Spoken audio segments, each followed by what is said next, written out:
Mahigit 4 na bilyong pisong halaga ng pinaniniwala ang shabu at mga gamit sa paggawa nito ang nasabat sa isang bodega sa Pampanga.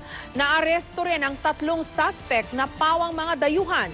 Live mula sa Pampanga, may report si Mariz Umali. Mariz?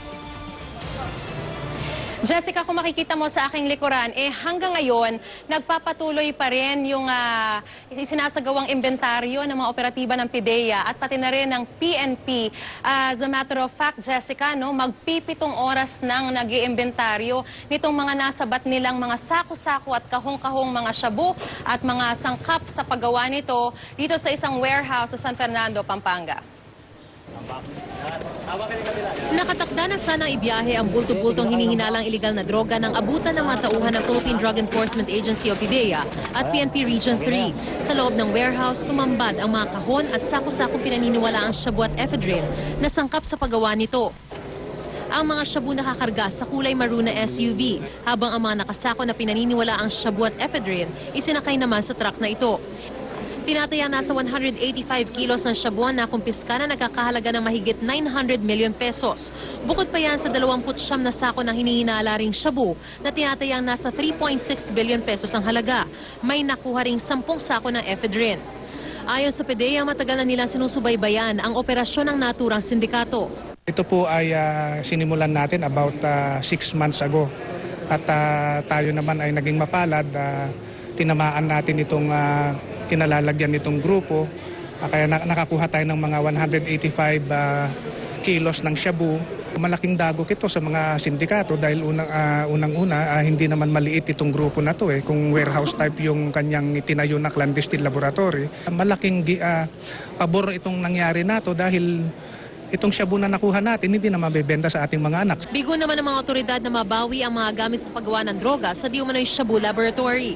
Highly mobile din kasi ang strategy ng mga ito para hindi masakote yung kanilang mga equipment. Arestado ang mga tinuturong nasa likod ng iligal na operasyon na kinilalang sina Willie Yap, Nier Tan at Jason Lee na pawang mula raw sa Xiamen, China. Iimbestigahan din ang may-ari ng pinauupahang warehouse sa si Amor Silva. Depensa niya may legal na permit ang mga Chinese na umupa sa kanya. Ang asawa naman ni Lee na si Ying Huang alias Sofia, timbuk din sa isa pang operasyon sa barangay Sindalan. Doon may 12 kahon pa ng pinaniniwala ang shabu ang nakumpiska. Tumangging magbigay ng pahayag ang mga naaresto. Halos sunod-sunod ang mga operasyon laban sa iligal na droga. Kagabi sinalakay naman ng mga miyembro ng PIDEA Region 4A ang isang bahay ng dating sundalo sa Antipolo, Rizal. Naaktuhan pa ang 8 kalalakihang gumagamit ng iligal na droga sa bahay. Sa gitna ng operasyon nagkaroon ng komosyon. Nahuli ang dating sundalo na si Ferdinand Samoy alias Parao. Na-recover din sa kanyang bahay ang hindi bababa sa 5 gramo ng shabu. 2 months kami nag-surveillance dito. Kita namin to parang jeepney ito na pampubliko na akyat baba ang mga tao. Dito po sa komunidad na to ay ito po laging daing nila na sana ay mahinto na ang kalokohang ginagawa nito.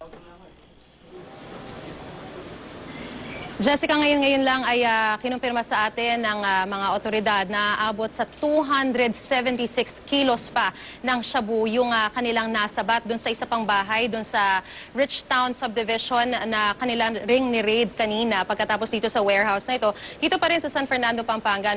At pagkatapos ng pag-iimbentaryo dito sa mga illegal na droga na ito, ay dadalhin na ito sa PIDEA sa Maynila. Jessica? Maris, kaya naman pala hindi natitigil itong salot ng lipunan na shabung problemang ito. Dahil akalain mo flourishing business mukha dyan sa batay dyan sa nasamsam na volume ng shabu at naka-warehouse pa sila.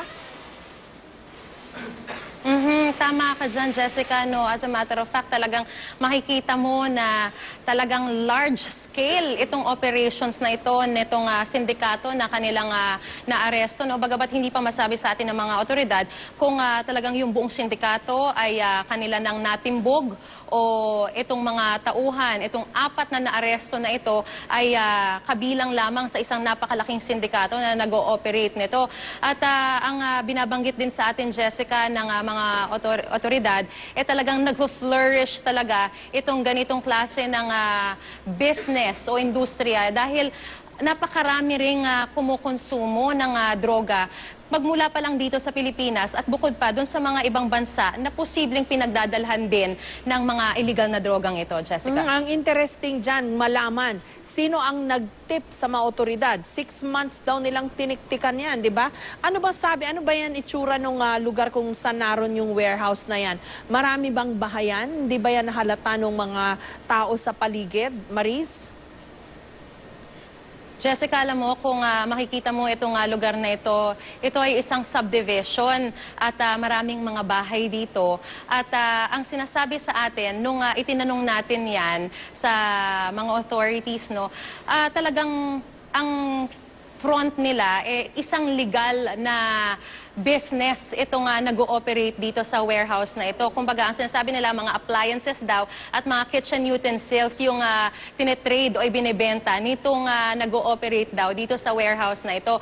Even yung mismong nagpapaupa dito sa warehouse na ito ay hindi niya nalalaman yung ganito pala kalaking business na illegal na nag-ooperate dito. Tinanong ko nga, no, kasi very interesting. Sabi ko, nung nakita natin yung ganito karami ng mga shabu at mga sangkap, no, sa paggawa ng shabu, paano hindi malalaman? Talagang very discreet daw talaga yung operations na isinasagawa ng nitong sindikatong to. At parang mukhang talagang very professional dahil hindi nahalata ng mga neighbors at maging nung nagpapaupa rito. Ngayon, hindi sa atin binanggit, Jessica, ng mga authorities kung sino yung nag-tip sa kanila. Basta ang sinabi sa atin ay meron silang tinitiktikan o meron silang sinusundan na grupo o mga sasakyan at nagkataon na yung sasakyan na yun na alam nila na involved dito sa sindikatong ito ng droga ay pumunta rito at dito na nagsimula yung kanilang pagmamanman na umabot ng 6 na buwan bago nila tuluyang nasabat at natimbog yung mga nag-ooperate dito, Jessica. Maris, ano ba yan? From the looks of it, is it a warehouse o may tuturing ba yan na shabu laboratory o gawaan ng shabu? Alam mo, Jessica, ang report daw sa mga authorities sa PDEA at pati na rin sa PNP ay isa itong shabu laboratory. Kung makikita mo, isa itong napakalaking garahe. Meron lang kwarto rito sa gilid, parang mga 2 o 3 kwarto na makikita ka rito. Pero the entire place is basically parang vacant space, para siyang garahihan o warehouse talaga. Ngayon, ang impormasyon na ibinigay sa kanila, shabu laboratory, meaning dito talaga isinasagawa yung mga droga, no? Halimbawa, yung pagsasagawa ng shabu na yan. And as a matter of fact, yung ephedrine na sangkap na sa paggawa ng shabu, nakita rin dito. Pero nagkataon nga lang na ganun daw talaga kasi minsan yung mga strategy ng mga sindikato, no? Minsan napakabilis din talaga ng kanilang mga kilos. Pagka nagawa na nila yung finished product, kumbaga, inililipat na kagad nila yung mga equipment para hindi na ito masakote pa o makuha pa ng mga otoridad. Jessica. Wow. 4 billion pesos worth ng shabu. At ayon sa PDEA, katumbas niyan yung buong shabong nasamsam nila for 2013. So mukhang uumagahin pa yung mga nag-iimbentaryo dyan sa likod mo, Maris. Oo, Jessica, kasi ang sinasabi sa atin, nung mga nakaraan na hindi naman ganito ka-large scale yung mga shabu o yung illegal na droga na kanilang nasabat, inabot sila ng 5:00 ng umaga. So, I would presume na baka abutin din ng ganun katagal yung kanilang pag-iimbentaryo kasi kailangan masinsin yung kanilang pag-iimbentaryo dahil very sensitive itong case na ito, Jessica. At delikado, kung hindi imbentaryo ng mabuti, baka mauwi rin yan sa kalsada, baka mapunta sa mga mali at masasamang kamay, mabalik sa kalsada at maibenta pa rin. Maraming salamat sa'yo, Maris Umali.